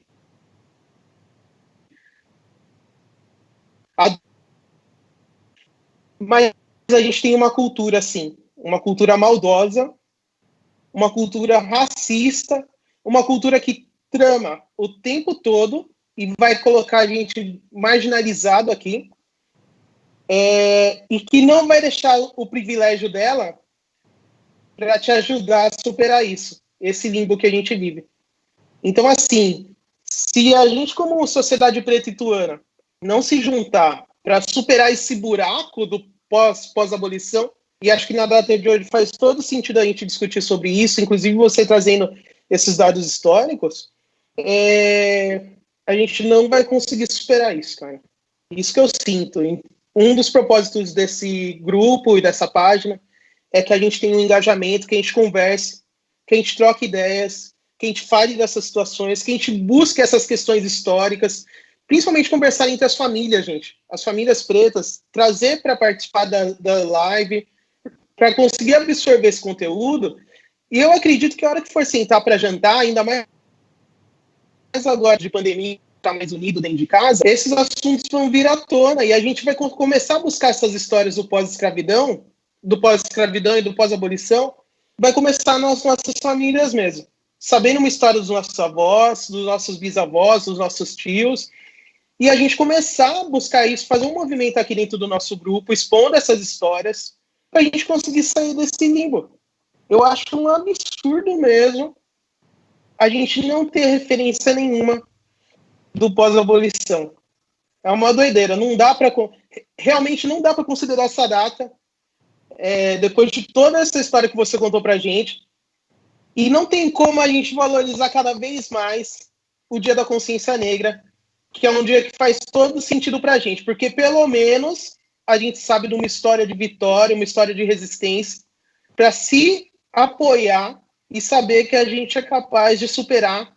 Se eles foram capazes de superar todo aquele período de escravidão tão violento, a gente com uma violência um pouco mais branda, mas mais cruel, eu sinto que é mais cruel essa violência do pós-abolição,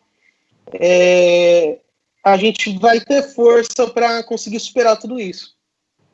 E daí, eu vou deixar uma pergunta para a gente, né, encerrar o conteúdo. Infelizmente, já estamos com 1h17 de live e, cara, eu estou ainda processando tudo isso. Eu vou ter que assistir a live a hora que acabar aqui tudo de novo para poder absorver essas histórias. Mas o que eu queria, André, é que você, com todo o conteúdo que você tem e conhece, principalmente, vamos falar sobre estratégias, conhece o modus operandi do racista branco, desde o seu início, como se desenvolveu e continua se desenvolvendo hoje. Como você acha que o preto ituano, após saber todas essas histórias, e com certeza aparecerão mais, deve reagir e deve compreender o pós-abolição e como ele deve agir a partir de agora, tendo acesso a todas essas informações para superar o racismo que assola a gente até hoje, é o ônus do pós-abolição. Eu acho que eu não tenho uma resposta, né, para falar para você assim, putz, acho que é isso. Mas como educador, eu acredito sempre no conhecimento, né? No conhecimento, no encontro, na comunicação. Eu acho que a gente tem que se informar, a gente tem que conhecer junto, se articular, porque é como você falou, né? Por mais que a gente às vezes adote essa estratégia de acender e tentar esconder a condição e não tocar no assunto, ser discreto sobre essa questão de ser negro, do racismo, mais cedo ou mais tarde você vai ser lembrado por alguém. Você tá lá numa condição isolado e achando que não, deixa isso para lá, mais cedo ou mais tarde alguém vai te lembrar. Alguém vai colocar você no seu lugar, né? Vai te lembrar onde você tem que ficar. E eu acho que, assim, são iniciativas como essas aí que vocês estão tomando, né? De criar esse grupo. Eu não conhecia esse grupo, fiquei conhecendo agora quando a Rosália me falou. A gente tem até um grupo lá no WhatsApp que eu criei, mas tem poucas pessoas, que chama Negros e Negras e Tu Salto, que eu peguei algumas lideranças negras e coloquei no grupo do WhatsApp no sentido da gente ter um espaço de denúncia, né? Quando a gente ficar sabendo de alguma coisa, a gente ter para quem saber, porque às vezes a gente não tem com quem falar, né? Você enfrenta a situação de violência e discriminação, você não tem com quem falar. Então eu acho que assim, tentando responder o que você me perguntou, acho que é a busca por informação, a busca por formação, conhecer. Eu acredito, como historiador, que a gente conhecer a nossa história não é só uma questão de você conhecer o passado, você muda a sua identidade, né? Você muda a sua forma de encarar a realidade que você vive quando você começa a reler a história em outros termos. Eu lembro, por exemplo, quando eu fiz uma oficina sobre racismo com a Guarda Municipal aqui de Itu, né? E depois dessa oficina eu fiz uma amizade com um guarda municipal. E aí eu peguei bem essa coisa da população negra e tal, mostrei para eles algumas gravuras que tinham de como eram as ruas da cidade, onde os negros se encontravam, onde morava a população negra, onde tinha as festas negras e tal. E aí o próprio guarda falou para mim, ele falou, cara, eu vou falar uma coisa para você, às vezes eu vinha fazer ronda aqui de sábado de noite e eu via os negros aqui, né, cara? E eu pensava assim, pô, esses caras estão estragando o patrimônio do centro, mano. Esses caras vêm aqui para estragar, tipo, não pertence a esse espaço. Ele falou, mas depois de ter essa aula aí que você falou, tal, a gente foi entendendo que, pô, foi a população negra que construiu tudo esses patrimônios aqui, né? Ele falou, eu vejo de outro jeito hoje em dia, cara. Eu penso assim, não sei, ele falou, não vejo mais assim como uma pessoa que está invadindo o espaço aqui. Então, assim, eu acredito muito nisso, cara. Eu sei que até é uma visão meio romântica, né? Mas eu acredito muito no conhecimento, na educação, as pessoas entenderem o que é o racismo, o que é esse mecanismo. Eu tenho agora na quarentena assisti algumas lives aí de militantes do movimento negro. Tem gente mostrando que o enfrentamento do racismo seria a maior medida econômica do governo, seria enfrentar o racismo, cara. E quando deixar a população negra concorrer de igual para igual, produzir de igual para igual, a gente vai ter um incremento de produtividade esplêndido na nossa sociedade. Então, assim, o racismo é um problema que não é só do negro, né? É um problema da nossa. A gente não vai sair dessa nação que só patina, que não vai para lugar nenhum, enquanto a gente não enfrentar a questão racial. Não tem saída. E eu acredito nisso. Quando as pessoas entendem isso, as pessoas começam a se policiar para não reproduzir isso né, da forma que a gente reproduz hoje em dia. É uma luta árdua, uma luta demorada, uma luta que não vai se resolver no curto prazo. Mas eu acho que o caminho é isso aqui, é essa live aqui, né? As pessoas negras iniciarem, puxarem isso, irem atrás, se informarem e propagar essa informação, não jogar esse tema para debaixo do tapete, não esconder, não deixar o racismo ser um tabu. Isso tem que ser debatido, isso tem que ser discutido. O 13 de maio esse ano está pegando fogo muito por causa lá do presidente da Fundação Palmares, né? Que quer acabar com o 20 de novembro e voltar ao 13 de maio. Isso é uma estratégia política, né? De esvaziamento da memória, de desarticulação, de tentar transformar em discurso político partidário essa questão da pauta do racismo. E a gente tem que se informar, tem que trocar informação, produzir conhecimento. Acho que uma das características desse movimento nosso, desse movimento negro agora, dessa época, é que é um movimento negro que cuida muito do conhecimento, do estudo, quer se informar, quer ler. Eu sempre falo isso, eu falo, cara, eu não sei onde estão esses alunos vagabundos que o povo fala, porque os alunos que eu tenho, cara, os alunos que eu lido são alunos que, putz, você conta a história do negro, lógico, você tem que contar a história que interessa, né? Os caras querem saber mais, os caras querem ler, os caras vão atrás, assistem documentários, se informam.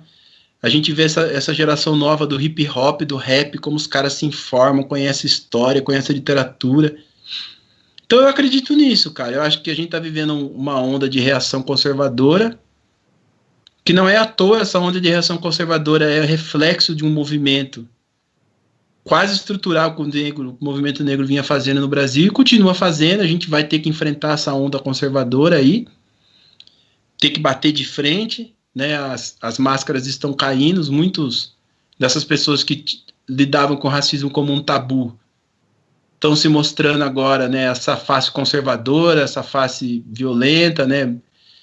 Essa face mais radical, e essas pessoas estão tendo que lidar com essa realidade. Estão vendo aí o que está virando essa violência, né? No que está dando essa falta de diálogo. E a gente tem que se manter firme, mesmo nesse contexto aqui, e apostar no diálogo, nas pautas progressistas, no conhecimento e se juntar. Tem que se juntar. Então é isso. Eu acho que a saída é essa live aqui. Eu acho que mais do que uma resposta, uma teoria, é essa prática aqui, né? Eu não sou nenhum mega super especialista em história de Itu, mas o pouco que eu sei, eu sempre tento compartilhar. Durante muito tempo, a gente teve um cursinho popular aqui em Itu, que funcionava na FATEC. A gente já chegou a atender quase 5.000 alunos lá, que era da UNEI, depois a gente criou a EPA. Hoje eu não faço mais parte. Mas lá também a gente fazia um movimento muito forte de tratar essas questões de gênero, de raça, né? Muito forte. E eu sempre acreditei nisso, no diálogo e na educação. Eu acho que a saída é essa, diálogo e educação. Só isso para a gente superar essas pautas de preconceito e de violência que a gente vive. Acho que é mais ou menos isso. Eu acho também, André, só complementando, para a gente encerrar também e entrar na parte aí de interação com o pessoal. Eu acho que o nosso problema é mais sensível ainda, cara.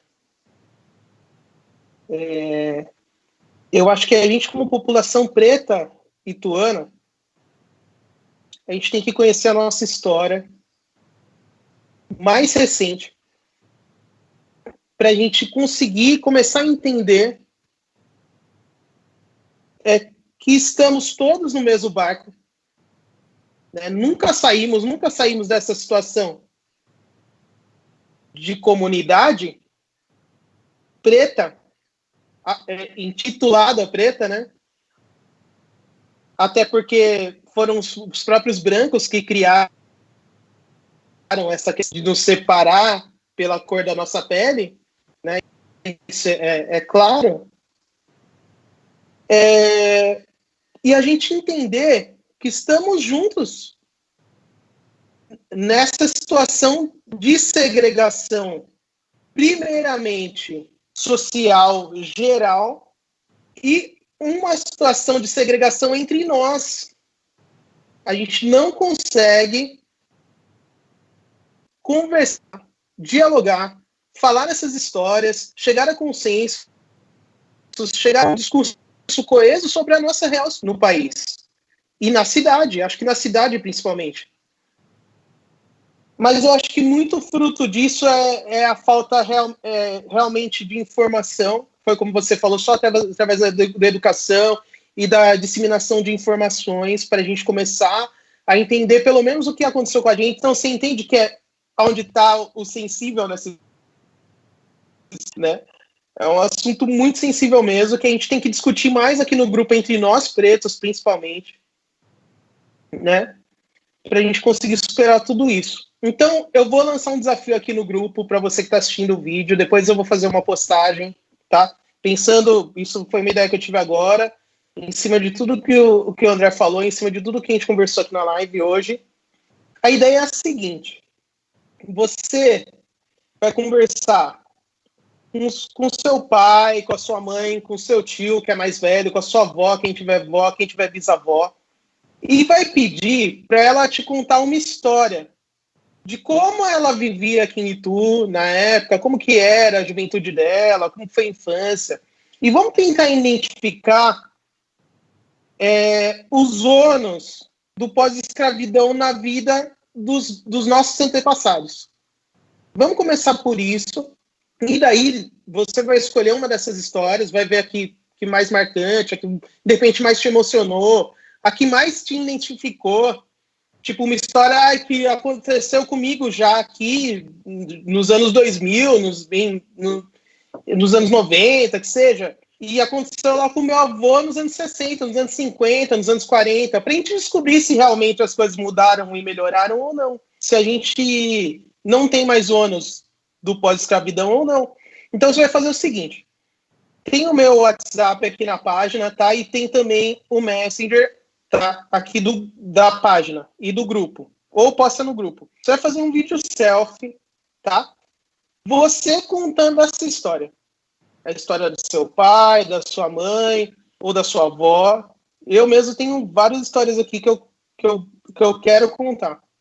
E daí eu vou fazer uma coletânea dessas histórias, tá? Mas pra gente fazer pro nosso no privado, ou se quiser fazer uma postagem aqui no grupo mesmo, tá bom? Fica esse desafio. André, queria te agradecer muito, muito mesmo. Cara, foi uma aula particular isso. Eu sei que tá todo mundo assistindo aqui. A gente tá com bastante gente mesmo acompanhando. E queria te agradecer. Já deixo o convite para uma próxima live, para um próximo assunto histórico, que realmente vai ajudar muito os pretos de Itu. Acho que a ideia é essa: a gente ter um engajamento e ter uma unidade para a gente poder se ajudar. Já que é tão difícil buscar ajuda fora, né? E acho que a gente perde tanto tempo buscando ajuda fora, eu acho que a gente tem que começar a ter essa estratégia de nos ajudarmos primeiro. E depois a gente pensa nas outras situações. Também vou ser breve, agradecer o convite, né? Agradecer a Rosália aí que fez essa ponte. Não sei se a Rosália está acompanhando, eu não tô vendo aqui no Facebook. Eu não tô vendo aqui no Facebook quem tá vendo. Deixar meu e-mail aí, se vocês precisarem, mandar alguma dúvida. Pô, queria pesquisar, queria ler, conhece alguma bibliografia. Eu separei alguns textos aqui que eu tenho sobre história de Itu, se vocês quiserem depois eu posso deixar disponível. Eu tenho um link de uma apresentação que está no Prezi sobre a história do negro em Itu também, que se alguém quiser usar na escola para dar aula, para estudar também, eu posso deixar. E fazer um convite aí para vocês, na segunda-feira agora, dia 18 de maio, às 14 horas, eu vou fazer uma oficina com o pessoal de um grupo de estudos de linguística. É uma oficina que eu sempre faço para servidores da área da educação, para as pessoas entenderem os conceitos que estão nas bases das políticas de promoção da igualdade racial. Se a gente não entende os conceitos que estão na base, a gente não entende as políticas e a gente não consegue brigar para que essas políticas sejam implementadas. Exatamente. Então é uma oficina que eu vou fazer na segunda-feira, se eu não me engano, às 14 horas. O pessoal fez uma artezinha lá, depois eu posso colocar aqui no grupo, quem quiser acompanhar lá é super bem-vindo. E obrigado aí pela atenção e pela paciência aí de vocês. Imagina, cara, dava para ficar madrugada dentro aqui, cara, conversando, quanto conteúdo, cara. E que assunto legal, assim, pra a gente, você forma de uma forma tão assim, fácil da gente entender, né? Que, nossa, se deixar, vai embora. Mas vamos deixar para as próximas aí, para não ficar muito extenso. E para também criar um engajamento durante a semana sobre esse assunto que a gente falou, que foi sobre a abolição, e que deixou bem claro para a gente que não teve nada de bonito todo esse movimento, não. Foi uma coisa bem séria. A gente vai ter que assistir essa live mais algumas vezes para conseguir absorver isso uma forma menos emocional, porque revolta, de verdade, revolta muito. Pessoal, eu queria que você ficasse, tá, André? Eu vou lendo aqui as perguntas para você, já que você não está tendo acesso aqui aos textos, mas eu estou conseguindo ver aqui. Tem uma parte aqui na página que dá para vocês mandarem perguntas. Eu acho que se você for lá em cima tem um mais, e daí tem assim perguntas, dá para você adicionar perguntas. Vamos fazer a interatividade por aqui. Até o Sérgio na última live deu essa ideia para não ficar um negócio muito maçante. Em vez de eu ficar lendo os comentários aqui, vocês mandem perguntas e a gente vai respondendo aqui. Por enquanto não tem nenhuma pergunta aqui. Eu estou vendo aqui, ó.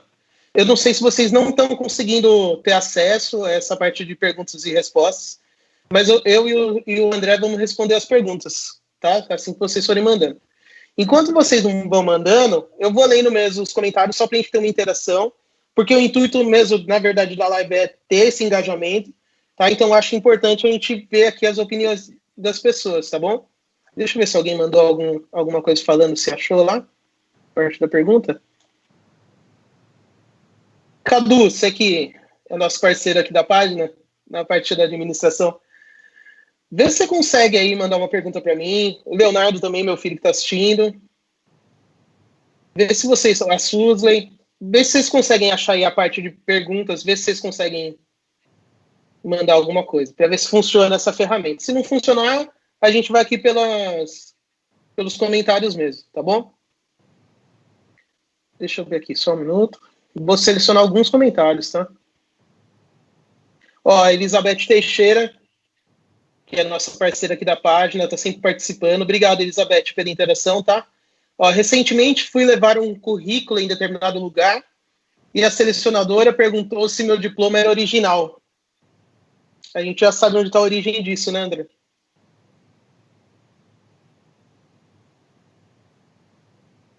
Vamos lá. A Rosália, eu estava perguntando a Rosália, ela mandou aqui. Ó. A psicologia sempre se omitiu quando não favoreceu o racismo. O André também falou como que se deu esse processo de eugenia, né?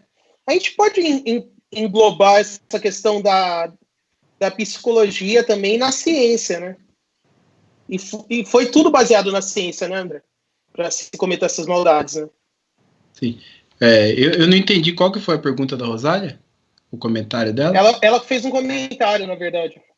A psicologia sempre se omitiu quando não favoreceu o racismo. Ah, sim.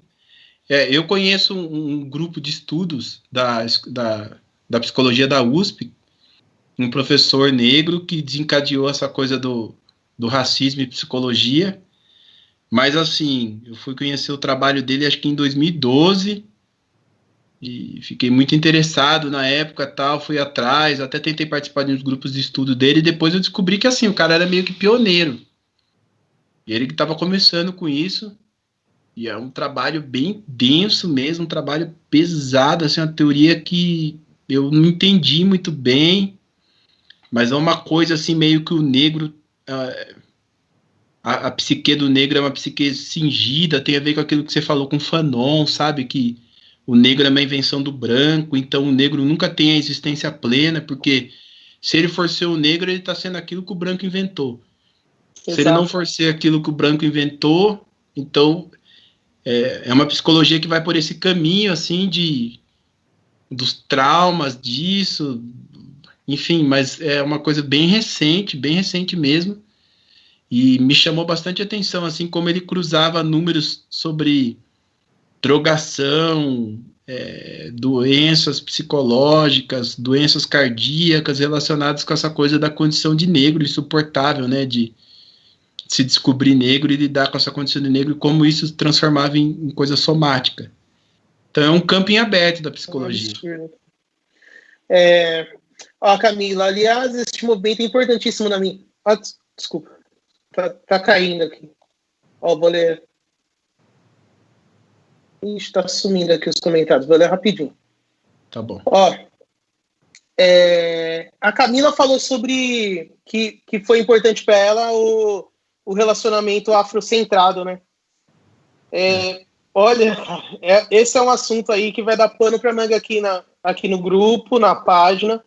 Eu sinto, assim, que é um assunto que, para nós, pretos e tuanos, e o André já falou bem como que foi violenta essa inserção da pessoa branca dentro da nossa sociedade, né? Foi algo muito violento. Nós somos arrancados para eles entrarem, né?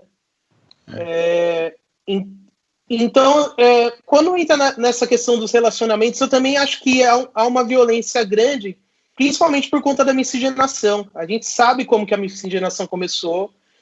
Foi realmente de uma forma violenta, através de estupros e tal. E a gente vai ter que se entender muito ainda antes de entrar nesse assunto para a gente chegar num consenso, eu acredito. Essa conversa ela é muito trabalhada nos Estados Unidos, porque lá realmente não houve muito a questão da miscigenação, né? É uma história um pouco diferente, né? E o pós-abolição também é diferente, né? O nosso pós-abolição, como a gente ficou sabendo agora, foi algo muito violento e que deu margem para que acontecessem esse tipo de desprendimento de origens para a gente não ligar para esse assunto mais, né? E daí, quando começa a se falar hoje, a gente se vê muito na figura dos nossos avós, dos nossos bisavós, dos nossos pais, que se viram numa situação de um relacionamento interracial. E daí a gente tecer críticas para esses caras, numa época que a gente nem entendia o que acontecia, como o André falou, não tem material sobre isso. Por isso que eu acho importante a gente fazer esse vídeo e buscar essas histórias dos nossos antepassados para a gente começar a entrar um pouco nesse assunto de uma forma, pelo menos, um pouco mais embasada, não tão radical. Porque pode ser que a gente faça algo muito radical e a gente vai estar atacando o dedo na nossa própria cara, né, cara? E isso vai causar uma dor desnecessária para nós nesse momento, já que a gente já sofre tanta dor por movimentos brancos, nós mesmos fazemos isso com nós, eu acho que não é uma ideia muito inteligente para o povo preto. Eu acho que a gente tem que dar uma embasada melhor nessa situação e daí a gente começa a conversar mais sobre isso. Mas faz todo sentido, sim, o que você falou, tá, Camila? Eu também eu também sou afrocentrado, tenho um relacionamento afrocentrado, que minha esposa é negra também, e eu explico muito bem isso para os meus filhos, como é importante para mim ser casado com uma mulher preta, né? Faz uma diferença enorme na minha vida, né? Mas não tecendo críticas, não estou fazendo nenhum comentário contra, né, os relacionamentos interraciais, mas a gente tem que discutir um pouco mais sobre a nossa origem. É um pouco diferente do que aconteceu nos Estados Unidos. Eu sinto que é um pouco radical essa conversa aqui no Brasil para o nosso contexto, né? Para eles faz mais sentido, né? Só para comentar, assim, minha esposa não é negra, né? Minha esposa, apesar da minha sogra ser negra, minha esposa socialmente não é percebida como negra. Uhum. E realmente eu não converso com ela quase sobre essa questão do racismo, porque é uma questão de vivência, né, de experiência. Uhum. Meu filho, por enquanto, ele tem 4 aninhos, também não é percebido como negro. Mas eu acho que esse debate é um debate necessário, né? Acho que tem que, porque a estética, o desejo, a construção da sensibilidade, né? Isso são fenômenos sociais e políticos, né? São mercadorias. Uhum. E lógico que são ferramentas de prática de discriminação, né? A gente tem muitos estudos aí sobre a solidão da mulher negra, né?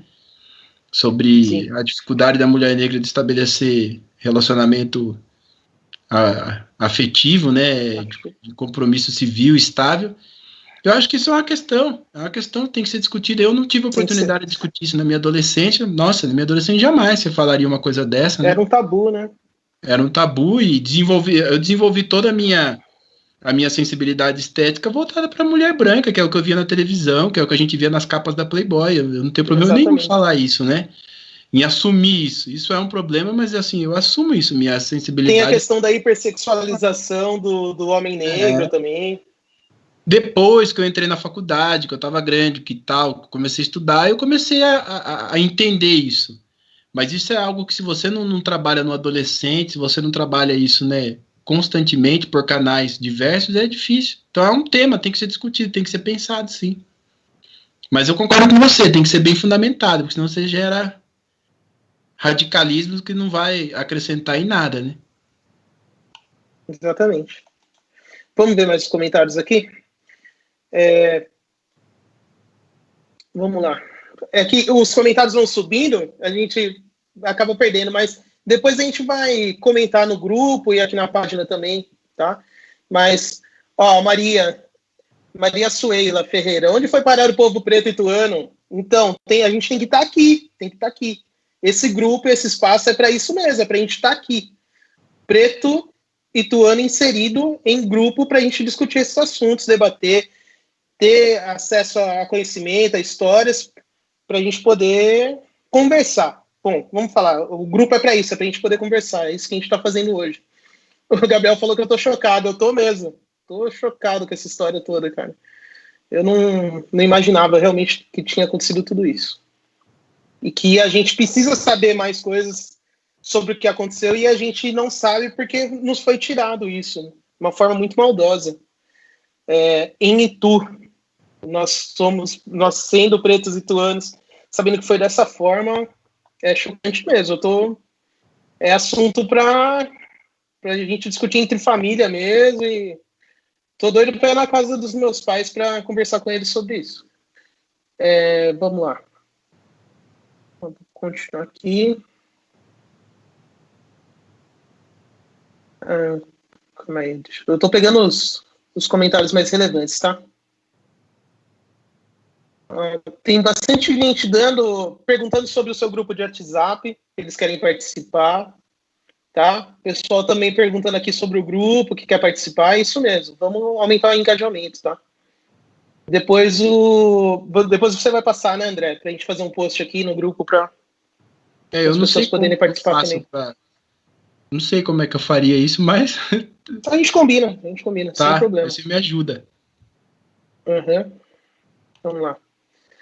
A tia Rosália comentou de novo. Valorização, resgate de autoestima. É isso mesmo. É esse trabalho que a gente tem que fazer.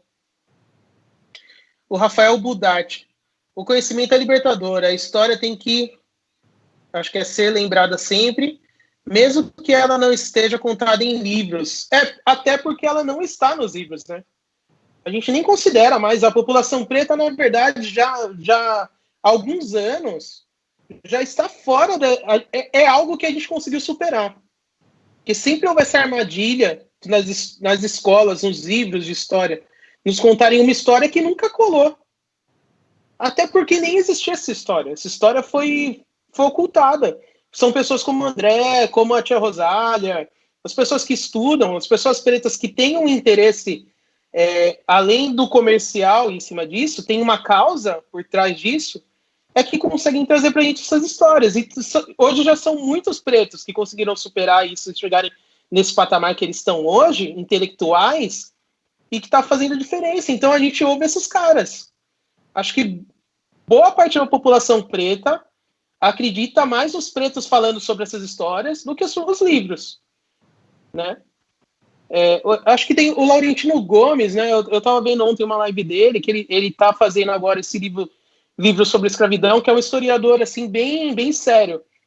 E ele sabe se colocar como um historiador branco falando sobre a história do preto, né? Eu acho que esse tipo de leitura vale a pena, mas livro de história realmente nunca nos ensinou nada, né? Nunca nos ajudou. Então, o Malcolm X falava muito nisso, né? Quando o preto se intelectualizar, as coisas vão fazer a diferença e tal. E a gente já tem um resultado disso já de alguns anos, de vários anos, né? E que estão fazendo diferença. E conversando num debate alto hoje, se não tivesse tido um resultado dessas pessoas que se intelectualizaram, né? Isso é bom demais. Mas o conhecimento é realmente libertador, Rafael. Você tem razão. Vamos lá. Vamos lá. O pessoal dando parabéns aqui, muita gente agradecendo, falando que falta muita união. Tem um pessoal que te conhece aqui, ó, matando as saudades do seu conhecimento, mano. O Alfredo Rocha mandou. Gia Almeida, Rocha, história. Pô, parceiro que mesmo. legal. Tem que fazer a live com o Rocha. O Rocha é parceiro. Sensacional. Depois passa o contato aí, vamos fazer. Tem muita gente. Tem o pessoal do movimento Black Money também, que a gente vai fazer mais pra frente. É porque assim, a gente está estruturando esse grupo, né? Trabalhando nesses assuntos mais sensíveis, porque eles são realmente necessários, né? A gente precisa fazer uma base mais coesa para a gente entrar num processo de reorganização como sociedade preta dentro da cidade. Agora que ainda que você falou que a gente era a maioria aqui na cidade, e Itu era uma cidade preta, e foi considerada como uma cidade africana por muitas pessoas, cara. Como que a gente perdeu isso, entendeu? A gente precisa retomar isso, cara. A gente precisa retomar. E nós vamos retomar dessa forma. Vamos tratar esses assuntos sensíveis e depois a gente vai começar a se organizar, principalmente economicamente, né, se tratando de uma sociedade capitalista, para a gente chegar no topo. Eu acho que nada abaixo disso que a gente tem que conquistar. É o topo mesmo. Vamos lá, o Gi Almeida fala aqui, ó. A história real do negro choca. Aí é possível entender o que foi realmente. Porque o que está nos livros não chega a 1%. Então faz com que os brancos pensem que a nossa questão é vitimismo. É uma estratégia, né, cara? Uma estratégia de dominação. O André, ele já começou a live aqui falando disso. A gente já tem uma ideia disso, né? Ninguém é tonto o bastante para não perceber que as pessoas brancas estão o tempo todo tramando contra nós, né? Usando de privilégios para ter estratégias de dominação sobre o homem preto. Isso é muito óbvio, é claro. Poxa, a polícia militar foi criada, o André falou pra gente hoje, foi criada para dominar o preto, cara. E eles fazem isso até hoje. Então, assim, né? A história realmente ela não foi divulgada amplamente por uma questão de estratégia branca, tá? Mas que claro isso. Depois dessa aula de história que a gente teve aqui hoje, então, o Vladimir Souza, temos que somar e não dividir. Exatamente. Pessoal falando de união, bastante gente falando de união. Nossa, tem muito comentário aqui, cara. Se eu ficar lendo aqui, a gente vai ficar até amanhã. O Marquinhos Fagundes. Com certeza, como já disse, sou prova dessas armadilhas. Senti na pele. Todo ituano preto, Marquinhos, com certeza eu senti isso na pele. A gente tem que conversar mais sobre isso. Né? São coisas em comum que a gente tem que deixar. Pessoal falando que aula, encantada. Mais uma vez, parabéns. Professor André, muitíssimo obrigado. Que aula. Parabéns. Pessoal agradecendo. Que bom que vocês gostaram do conteúdo. Continuem acompanhando, tá, pessoal? A gente vai ter muito, muito conteúdo aqui. E é isso, cara. O esquema de perguntas aqui não rolou. A gente vai aprender a lidar com isso, como que funciona. Eu acho que seria muito mais legal a participação através de perguntas, tá? Mas para as próximas a gente vai fazer uns testes aí para a gente ensinar vocês como que funciona e a gente usar essa ferramenta, tá bom? Mas no geral, aqui, André, os comentários, o pessoal falando bastante sobre o conteúdo e agradecendo. Daí a Camila voltou no assunto do afrocentrado, né? O pessoal tá gostando desse assunto aqui. Vai ser um assunto para uma próxima live aqui. Deixa eu ver se tem mais alguma coisa aqui. Pergunta. Mandaram aqui mesmo. Pergunta. Como vê a evolução do povo preto da abolição até aqui? Partindo do ponto que números de gerações que foram poucas, né? Ela tá falando? Como que você vê a evolução do povo preto, contando que foram poucas gerações, desde a abolição até aqui, né? Ó, a minha leitura é uma leitura meio trágica, viu, cara? Porque quando você quando você vai analisar os dados sobre a população preta no Brasil, esses dados começam a ser sistematizados a partir dos anos 80 pelo IPEA. O IPEA começa a pegar os censos do IBGE e coloca o recorte raça-cor, né? Muitas instituições ainda se negam a fornecer dado com esse recorte, como por exemplo a Polícia Militar. A Polícia Militar não coloca nos autos de resistência dela a raça-cor. Mas quando você começa a analisar esses dados, olha, vou falar uma frase aqui que é pesada, cara, mas nunca se matou tanto negro no Brasil como se mata nos últimos 10 anos. Nem na época da escravidão. Na época da escravidão queriam que estivéssemos vivos para explorar nosso trabalho. Hoje não. Hoje a gente vive um processo de genocídio, né? O movimento negro tenta colocar na ONU o que acontece no Brasil como a classificação de genocídio, porque a gente está vivendo aí coisa de 45, 50 mil negros assassinados ao ano, é muita coisa. É coisa de 5, 6 negros por minuto. É muita coisa, muita coisa. É um custo muito alto matar preto no Brasil. Custa caro, muita bala, muita gente, custa muito caro. É uma violência absurda, é uma violência acima de números de guerra. Então, minha visão do pós-abolição é bem ruim, cara. Assim, piorou muito mesmo. Eu acho que é uma coisa que vale a pena até a gente desenvolver mais, assim, mas piorou muito a condição do negro no Brasil. Muito. Cara, a gente precisa de estratégias para poder superar isso, para a gente parar com isso. E eu acho que a gente vai chegar nisso conversando, primeiramente. As ações, elas virão. Vai ter muita ação que vai ser fruto das nossas conversas. Por isso que a gente tem que continuar. Eu peço para você que está assistindo, que assistiu a live, continue participando, continue com engajamento, tá? Participando ativamente para que a gente possa desenvolver coisas a partir dessas conversas. Tá bom? Bom, não tem mais pergunta, pessoal. Tem alguns comentários. Depois, se você puder, André, entrar lá na página para a gente poder analisar os comentários e poder interagir com esse pessoal, tá bom? Eu vou terminar a live, que a gente já tá com 1h57 de live, cara. Que doideira. Tá? Eu queria te agradecer de verdade por tudo que você trouxe de conteúdo. Já fica o pré-convite para outras lives. Não estou nem falando de uma, acho que são vários assuntos que você pode trazer para a gente, conteúdo, tá? E participa junto com a gente, tá, André? Do grupo. Você está convidado para ajudar a gente, tá? Todo mundo que está participando da live tá convidado. Esse grupo não é meu, não tem nenhum tipo de protagonismo dentro desse movimento. Eu sei que alguns movimentos, e muitas pessoas já participaram de alguns movimentos onde houve protagonismo, tá? As pessoas se perderam no meio do processo e o negócio ficou muito centralizado. Eu estou começando esse grupo com uma atitude muito individual, né? Foi uma ideia minha de pegar e começar a fazer isso de uma hora para outra, uma loucura, assim. Então, esse começo parece que é um pouco individualizado dentro das ideias que eu tenho colocado. Mas a ideia não é essa. A ideia é a gente abrir para que mais pessoas participem na organização, tá bom? Para a gente ter esse senso de comunidade que a gente trouxe lá da África, a gente sempre viveu desse jeito, e não vai ser agora que a gente vai viver diferente, tá bom? Não tem nenhum tipo de protagonismo.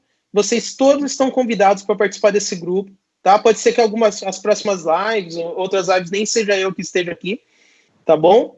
Mas eu estou participando ativamente, então vai ter muito de mim, assim, nesse grupo. Mas eu espero mais de vocês também, tá? Então, antes de me criticarem, por favor, de acharem que eu estou querendo aparecer, que eu estou sendo vaidoso, por favor, respeitem a minha força de vontade de querer, primeiramente, superar algo que me abala profundamente no meu dia a dia, que é a questão do racismo, e eu acho que eu só vou superar isso conversando com vocês, e aproveitem a oportunidade também para se ajudarem. E eu acho que a gente, um ajudando o outro, a gente forma uma unidade para conseguir ações mais concretas a favor do nosso povo preto ituano. Tá bom? É o recado que eu deixei para vocês. Obrigado novamente, André. E convidando vocês para a próxima live de terça-feira. Acompanhem o grupo, a gente vai repercutir tudo que aconteceu aqui na live durante a semana. E terça-feira tem mais. Tá bom? Muito obrigado, pessoal. Até a próxima. Valeu.